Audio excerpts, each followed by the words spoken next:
Halo Sobat Satwa Media semua, selamat datang di program Gerebek Farm.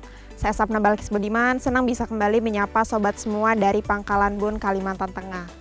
Saat ini saya sudah berada di Khatulistiwa Farm, yang merupakan kandang pengguna pakan probiotik dari PT Charun Pokpan Indonesia. Sobat semua penasaran kan? Yuk kita gerebek bareng-bareng.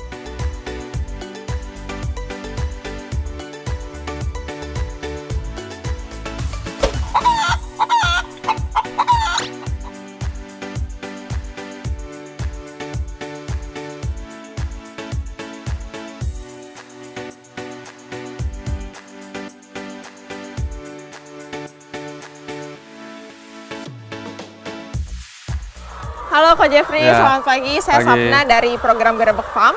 Ingin bertanya lebih lanjut mengenai Khatulistiwa Farm ini, apakah boleh? Boleh. Ya, mungkin sebelumnya boleh perkenalan terlebih dahulu. Nama saya Jeffrey, pemilik Farm Khatulistiwa. Iya kok, ini kan tadi saya lihat kaosnya ini bagus banget gitu ya. kasih. Mungkin boleh diperlihatkan belakangnya kok. Oh ya, bisa. Nih, jangan bikin ayam stres, nanti dia balas dendam bikin kita stres. Oke. Kenapa? Idenya dari mana gitu? Idenya dari teman lah, dari teman juga supaya ini untuk semangat untuk ABK. Jangan sampai bikin ayam stres. Kalau ayam stres, kita juga ikut stres. Ayam petelur Khatulistiwa ini sudah berdiri sejak kapan kok? Sejak kurang lebih 2 tahun. Mungkin selama 2 tahun itu apakah ada tantangan yang dirasakan mungkin? Berat sekali. Tidak semudah yang saya pikir gitu. Dulu itu kenapa Ko Jeffrey memutuskan untuk berbudidaya ayam petelur? Ini karena saya ingin coba ya, juga teman juga bidang ini juga, ngobrol-ngobrol, dia suruh coba, ya saya coba gitu. Jadi terpengaruh dari teman mungkin ya? Terpengaruh dari teman. Oke. Ya mungkin balik lagi tadi dari tantangannya selama 2 tahun ini, boleh diceritakan seperti apa nih tantangannya? Kalau ayam ini kita harus siap di kandang. Jadi standby terus di kandang ya Pak? Harus standby terus. Pokoknya si ayamnya jangan sampai stres gitu ya? Ayam jangan sampai stres. Pemiliknya juga jangan sampai stres. Ya. Kalau pemilik stres, ayam ikut pasti stres. Iya, mungkin dari tantangannya sendiri tadi, apakah ada dari aspek lain mungkin tantangannya? Aspek itu ya, itu cuaca sangat pengaruh ke ayamnya. Mungkin untuk pola makannya sendiri dari ayam yang dipelihara sama Ko Jeffrey ini seperti apa kok? Pola makannya saya dari awal sudah pakai merek Pokpan ya. Sampai sekarang produksinya bagus, tidak ada masalah. Sudah berapa lama menggunakan pakan dari PT Charun Pokpan? Mulai dari awal sampai sekarang kurang lebih 2 tahunan pakai merek CP. Baik. Kan baru-baru ini PT Charun Pokpan mengeluarkan pakan probiotik ya kok ya? Apa Ko Jeffrey sudah menggunakannya?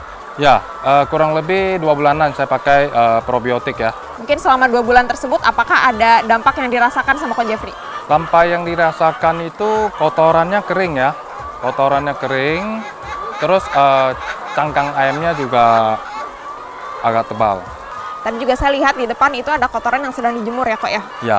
Ya mungkin dari Ko Jeffrey sendiri itu pemeliharaan kotorannya seperti apa? Kotorannya memang harus dijemur, dikering, supaya nanti untuk di perkebunan, di pertanian itu dia butuhnya seharusnya yang kering kotorannya, bukan yang basah.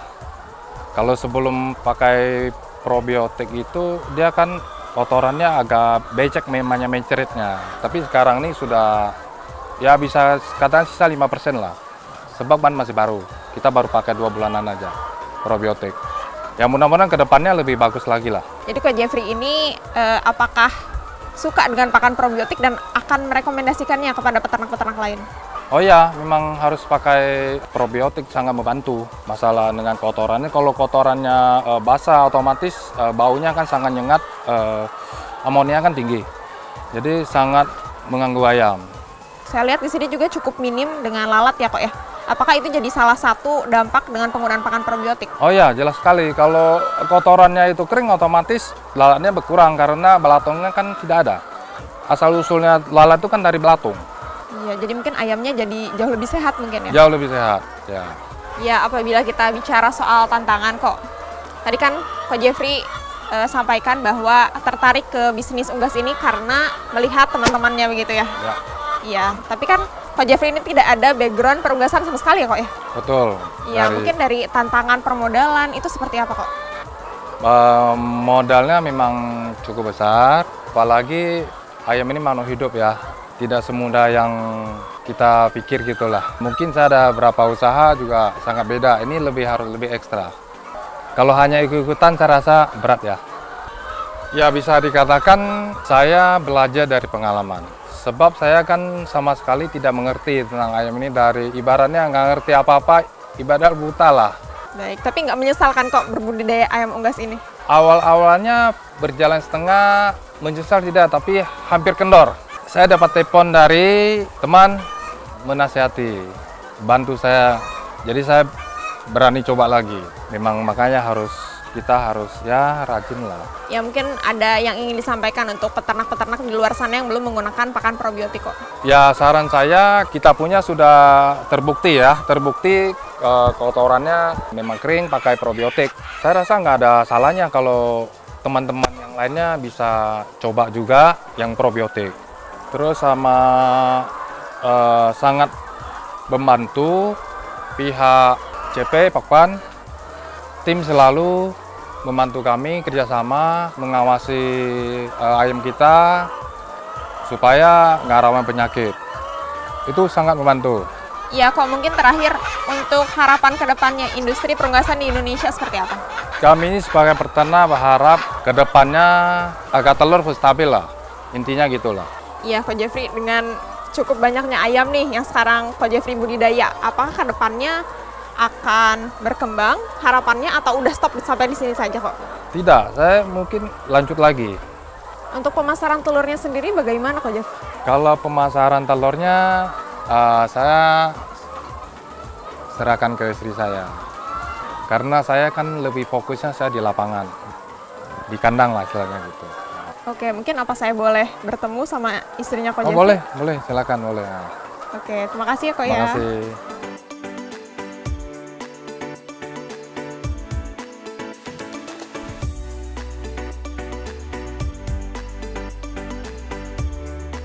Halo Cilinda, Ya, aku Sabna dari Gerebek Farm. Ingin bertanya nih, ini kelihatannya seru banget ya Cia, mungkin boleh dijelasin?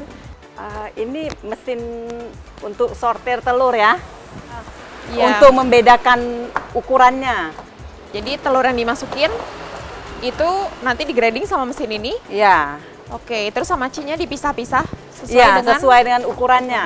waktu masih manual itu rasanya seperti apa, Ci? Kayak kejar tayang. Kita tuh sortir sampai malam karena permintaan datang gitu kan. Jadi tenaga kita terbatas juga, jadi bisa kerja sampai malam. Jadi dengan adanya mesin ini tentu sangat terbantu ya, Ci ya? Iya, iya. Iya, mungkin untuk penjualan telurnya sendiri ini tuh dalam bentuk eceran atau grosir atau seperti apa? Ada ecer, ada grosir juga. Dalam sehari kalau boleh tahu bisa menjual berapa kilo mungkin, Ci? Kalau untuk ecer kita sih cuman warga-warga sini aja ya. Jadi nggak terlalu, tapi yang lebih banyak tuh kita dalam jumlah partai gitu, grosir gitu. Iya, jadi untuk telurnya sendiri itu tuh dipasarkannya hanya ke dalam kota saja atau bisa Kalau dikirim untuk keluar juga? ecer, iya di kota aja. Tapi kalau untuk grosir itu banyak dari daerah-daerah atas gitu.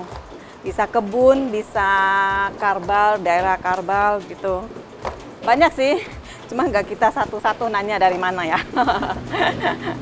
Oke. Jadi ini dipastikan telur-telur yang dijual sama Khatulistiwa Farm ini telur-telur yang baik ya, Ci ya? Iya, Karena udah pasti. di-grading juga ya. Iya. Oke, mungkin ada pesan atau harapan untuk industri perunggasan ke depannya seperti apa? Kan dulu kan telurnya kan banyak dari Jawa ya. Sekarang banyak orang nyari yang lokal. Itu aja sih. Lebih fresh juga ya? Iya, daya tahannya kan lebih lama dibandingkan yang dari Jawa gitu kan. Terima kasih ya, Ci ya. Selamat melanjutkan kegiatannya. Iya, baik. Dan itu dia Sobat Satwa Media semua, perjalanan kita hari ini di Pangkalan Bun, Kalimantan Tengah. Tadi kita sudah berbincang bersama Ko Jeffrey selaku pemilik dari Khatulistiwa Farm dan mendengar bagaimana cerita suksesnya menggunakan pakan probiotik dari PT Charun Pokpan Indonesia. Semoga episode kita kali ini menambah manfaat dan wawasan untuk sobat semua. Jangan lupa like, komen, dan subscribe agar sobat tidak ketinggalan episode Gerebek Farm lainnya. Terima kasih, sampai jumpa.